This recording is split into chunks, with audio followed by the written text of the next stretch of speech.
Hi! Hello అందరికి. అయితే ఈరోజు ఏంటి అంటే, నాకు చాలా డాండ్రఫ్ ఉంటదనమాట. అది నాకు చిన్నప్పటి నుంచెల్లి ఉంది డాండ్రఫ్ అసలకి. దీనివల్ల నాకు పింపుల్స్ కానీ, ఇంకా మన ఫేస్ పైన యాక్ని ప్రతి ఒక్కటి మనకి డాండ్రఫ్ వల్లనే వస్తుంది. అయితే ఇంకోటి ఏంటి అంటే, డాండ్రఫ్ ఉన్నవాళ్ళు ఆయిల్ గూడా పెట్టుకోకూడదు గదా! మనకు తెలవక నేను చాలా టైమ్స్ ఆయిల్ గూడా పెట్టేసుకున్నా. అయితే ఆ ఆయిల్ పెట్టుకోవడం వల్ల ఏంటి అంటే, నైట్ టైమ్‌లో ఎక్కువ సేపు పెట్టుకోవడం వల్ల ఆయిల్ కిందికి స్ప్రెడ్ అయ్యి ఫేస్ పైన పింపుల్స్ అయితున్నాయి. రీసెంట్‌గా మెల్లమెల్లగా తెలుస్తుంది.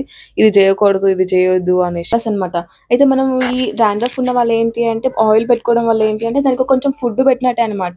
అందుకని అస్సలు ఆయిల్ మాత్రం అస్సలు పెట్టుకోవద్దు డాండ్రఫ్ ఉన్నవాళ్ళు. నాకిది తెలీక నేను చాలా ఇయర్స్ నుంచి అలా పెట్టుకుంటూనే ఉన్నా ఆయిల్. అందుకే నా ఫేస్ పైన పింపుల్స్ పోవడం లేదు. ఒక 2, 3 మంత్స్ నుంచి నేను ఆయిల్ పెట్టడం తగ్గించిన. ఎప్పుడైతే నేను ఆయిల్ పెట్టుకోవాలి అనిపించినప్పుడు ఇందులో నీమ్ ఇంకా ఆరెంజ్ పీల్ ఇన్ పౌడర్ ఉందనమాట. ఇంకొకటి ఏంటి అంటే అలోవెరా గూడా ఉంది. ఆమ్లా గూడా ఉంది. అంతా 100% ఆర్గానిక్ అనమాట ఇది. సో, నేను దీన్ని ఎట్లా యూజ్ చేయాలో చూస్తున్నారు గదా! నేను అన్నీ రెడీ చేసి పెట్టేసుకున్నా. ప్యాక్ ఓపెన్ చేస్తే ఇట్లుంటుంది. ముల్తానీ మట్టిలా ఉంటుంది. సాఫ్ట్ ఉంటుంది. డాండ్రఫ్ ఎక్కువున్నోళ్ళైతే ప్యాకెట్ మొత్తం వాడాలి. కాకపోతే నేను ఆల్రెడీ ఒకసారి యూజ్ చేషినా గదా! అందుకనే నేను సగమే తీసేసుకుంటున్నా. ఈ పౌడర్‌లో కలపడానికి అయితే ఒక నిమ్మకాయ కావాలండి. మొత్తం నిమ్మకాయ దీనికే పెట్టేసేయండి. ఇంకేంటి అంటే గోరువెచ్చని నీళ్ళు గూడా తీసుకోండి. మరీ అట్లా వేడిగా ఉండకుండా చూసుకోండి. కొంచెం గోరువెచ్చగుంటే సరిపోతుంది.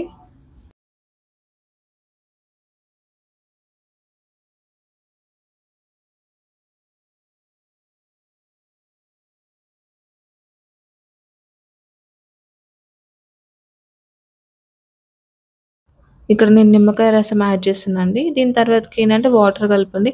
మీకు ఎంత సరిపోతుందని చూసుకుంటా వాటర్ కలుపుతూ బాగా మిక్స్ చేయండి.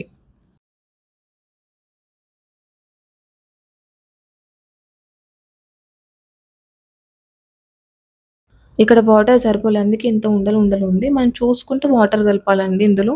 కలిపి బాగా మిక్స్ చేయాలి.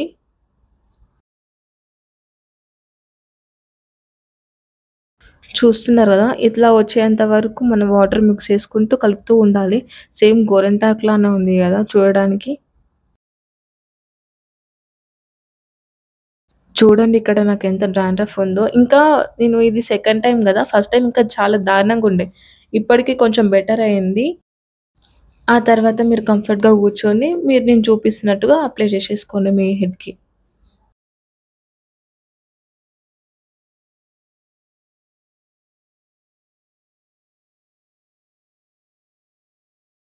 ఇక్కడ చూపిస్తున్నా గదండీ! బ్రష్‌తోని ఎట్లా అప్లై చేస్తున్నో అట్లనే చేయండి సేమ్. ఈ హెయిర్ ప్యాక్‌ని మనం కనీసం 30-45 మినిట్స్ పెట్టుకోవాలండి. ఆ తర్వాత మీరు రెగ్యులర్‌గా యూజ్ చేసే ఏ షాంపూ అయినా పర్లేదండి హెడ్ బాత్ చేయడానికి. ఇంకా ఎవరైతే నా ఛానెల్‌ని సబ్స్క్రైబ్ చేసుకోలేదో వాళ్ళు సబ్స్క్రైబ్ చేసుకొని thank you for watching. Thank you.